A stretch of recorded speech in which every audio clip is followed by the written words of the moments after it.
बिहार में शराबबंदी 2016 में लागू हुआ था और आज 7 साल के बाद बिहार सरकार ये फैसला ले रही है, बिहार पुलिस ये फैसला ले रही है कि बिहार के अंदर जो शराबबंदी के जितने भी कैदी हैं या जो भी मामले हैं उसको CCA और PMLA ये 2 नए कानून के अंदर लाया जाएगा। क्या है ये कानून वो भी हम बताएंगे, लेकिन उससे ज़्यादा इम्पोर्टेंट ये है कि अभी तक जो भी कानून था जिसके अंदर में शराबबंदी या उससे संबंधित मामले दर्ज किए जाते थे, केस होता था, सुनवाई होती थी, सजा होता था, उन सब का हमने पिछले 7 सालों का लिस्ट बनाया, 2023 तक का, पिछले साल तक का।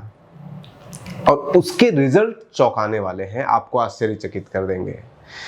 शॉर्ट में सिर्फ इतना समझ लीजिए, जैसा कि आपने थंबनेल में भी देखा होगा कि 7 सालों में 16 से लेकर के 2023 तक 30 मेजर केसेस हुए हैं, इंसिडेंट हुए हैं, जिसमें कि जहरीली शराब के कारण 10 से अधिक लोगों की जान गई है बिहार के किसी भी हिस्से में।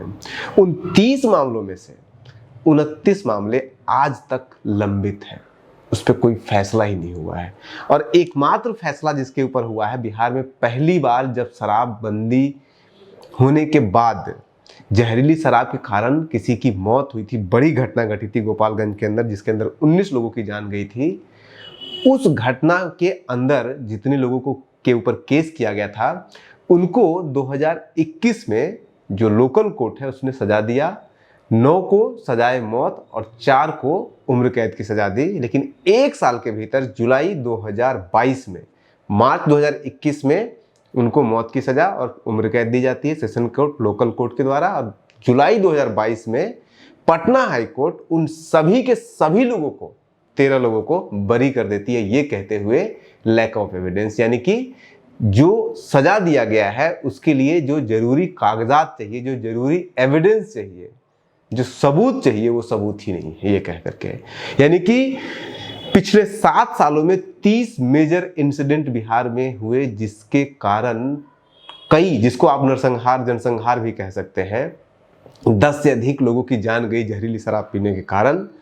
और उस 30 में से आज तक एक का भी फैसला नहीं हुआ है। 22 का तो अभी तक चार्जशीट तक दायर नहीं हुआ है, 7 का अभी तक चार्जशीट तक दायर नहीं हुआ है। तो आप इसी से अंदाजा लगा लीजिए। और अब सरकार कह रही है कि हम इस शराबबंदी के अंतर्गत गिरफ्तार होने वाले लोगों को, या फिर जो भी इसके आरोपी होंगे, इसका उल्लंघन करने वाले को, हम CCA और PMLA के अंडर में लाएंगे। क्या कानून है वो भी एक अपने आप में जानने वाली बात है। कानून ये है, नया जो कानून है, जैसे CCA का, CA नहीं है, CCA का पूरा नाम जो है वो है क्राइम कंट्रोल एक्ट, जो 2024 में ही पास हुआ है।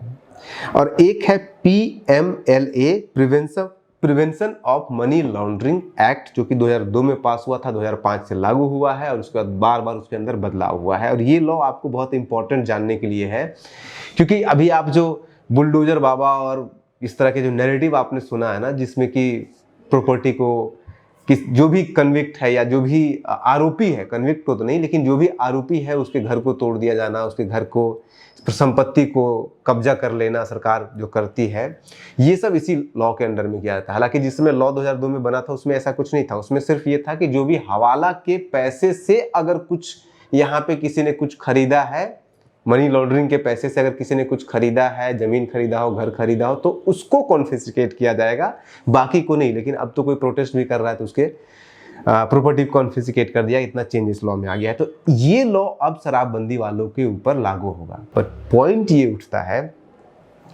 कि जो कन्विक्शन हुआ है, यानी कि जो सजा दिया गया है, उसमें से जो शराबबंदी के समय पे नरसंहार शराब के नाम पे किया है, जिन्होंने गंदी शराब, जहरीली शराब बेची है और उसके कारण सैकड़ों लोगों की जान गई है, ऐसे मामलों में तो आज तक एक भी किसी को सजा मिला ही नहीं है। तो ये जो नया कानून आया है PMLA, हालांकि अभी तक लागू नहीं हुआ है, बिहार पुलिस ने अपने अपने SHO को बोल दिया कि इसके ऊपर रिपोर्ट दीजिए।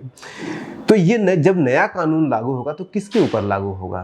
क्योंकि उनके ऊपर तो लागू होगा नहीं, क्योंकि उनका तो चार्जशीट तक नहीं हुआ है 7 लोगों को अभी तक, 7 केसेस के मामले में। इसके साथ साथ जो एक और कानून बनाया गया है, क्राइम कंट्रोल एक्ट, उस क्राइम कंट्रोल एक्ट को अभी इसी साल पास किया गया बिहार सरकार के द्वारा, उस क्राइम कंट्रोल एक्ट के अंदर एंटी सोशल एलिमेंट को प्रिवेंट करने के लिए सिर्फ एक शराबबंदी नहीं, ऐसे बहुत तरह के ये है कि इसका क्राइम कंट्रोल एक्ट यानी कि एंटी सोशल एलिमेंट को कंट्रोल करने के लिए किसी भी व्यक्ति को जिसके ऊपर पुलिस को शक है या पुलिस ने उसके ऊपर एफआईआर दर्ज कर दिया है, उसको अपने कंट्रोल में रख सकती है, उसको जेल में रख सकती है, थाने में रख सकती है या किसी तरह का कंस्ट्रेंट लगा सकती है जब तक कि उसके केस में वर्डिक्ट ना आए। और उसके पीछे कारण यह है कि अगर वो क्राइम करने वाला, अभी प्रूफ नहीं हुआ, लेकिन अगर वो क्राइम करने वाला व्यक्ति है, ये प्रूफ होता है फ्यूचर में 2 साल बाद, 4 साल के बाद, तो वो 2 सालों में जो समाज के लिए खतरा बन के घूम रहा है वो रोका जा सके। और इस कानून के तहत लोगों के बेल को रोक दिया जा सकता है। अगर उसको उन्होंने बेल भी ले लिया है तो बेल नहीं मिलेगा, इस कानून अगर लग जाता है तो। अब जो शराबबंदी के दौरान जो नरसंहार हुए हैं या जो शराब पी करके लोग जहरीली मरे हैं, उस केस में तो बेल भी नहीं मिला है किसी को। एक केस में वर्डिक्ट मिला, वर्डिक्ट होने के बाद सीधा उसको छोड़ दिया गया। बाकी 29 में से 22 में चार्जशीट हुआ है, बाकी में तो अभी 7 में चार्जशीट तक नहीं हुआ है। तो इसका भी फायदा किसको मिलेगा, या इस कानून के लगने के बाद किसको सजा मिलेगी? जैसे शराबबंदी के पिछले 7 सालों के कानून को अगर आप केसेस को अगर आप स्टडी करेंगे तो पूरे बिहार के अंदर ऐसे अभी तक 7 सालों में 2016 से लेकर 2023 तक, 24 का हमने डेटा नहीं लिया है, 7 सालों में 3,75,000 केसेस दर्ज किए गए हैं और उसमें 4,25,000 लोगों का अरेस्टिंग हुआ है। और इसमें से 90 to 95% वो लोग हैं जो शराब पीते हुए पकड़े गए हैं। बेचने वाले कम हैं या तस्करी करने वाले तो और भी कम है, इस तरह के नरसंहार करने वाले तो 30 मेजर मामले आए हैं।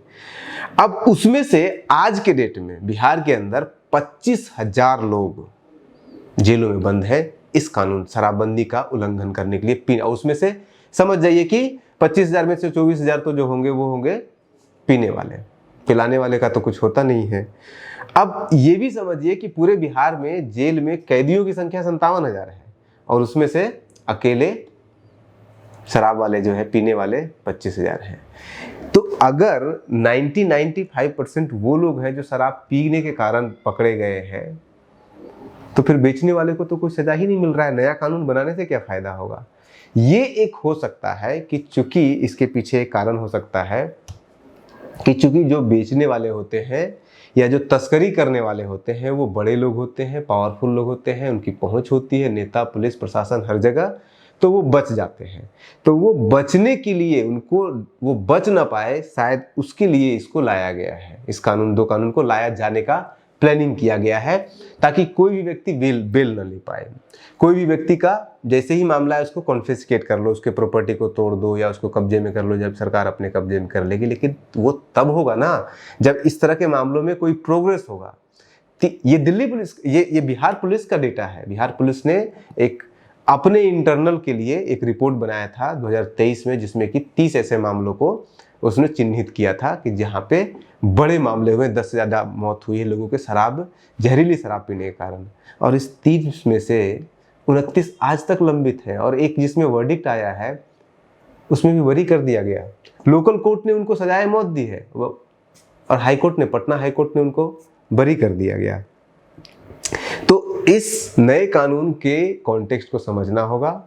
और एक और वीडियो हम आपके लिए बना रहे हैं शराबबंदी के ऊपर, जिसमें कि हम आपको दिखाएंगे किस तरह से अलग अलग राज्यों में अलग अलग जो शराबबंदी होने या नहीं होने, ऐसे राज्य जहाँ पे शराबबंदी है, जैसे ऐसे राज्य जहाँ पे शराबबंदी नहीं है, उसके बावजूद कैसे वहाँ पे इस तरह के मामले बहुत आते हैं कि जहाँ पे जहरीली शराब पीने के कारण लोगों की मौत हुई है। तो किस राज्य में कितनी मौतें हुई है, किस राज्य में कितने भ्रामक आंकड़े हैं, क्योंकि आंकड़े भी अलग अलग तरह के आ रहे हैं। दिल्ली जो पुलिस के आंकड़े हैं वो अलग कहते हैं, एनसीआरबी के अलग आंकड़े आ रहे हैं, नेशनल ह्यूमन राइट कमीशन के आंकड़े अलग हैं। आप जब अखबारों में जब अलग अलग इंसिडेंट में कितने लोगों की मौत हुई उसको जोड़ेंगे तो वो अलग आंकड़े आ रहे हैं। तो उसके ऊपर भी हम एक वीडियो बनाएंगे आपके लिए बहुत जल्दी। आप बने रहिए न्यूज़ हंटर के साथ। नमस्कार।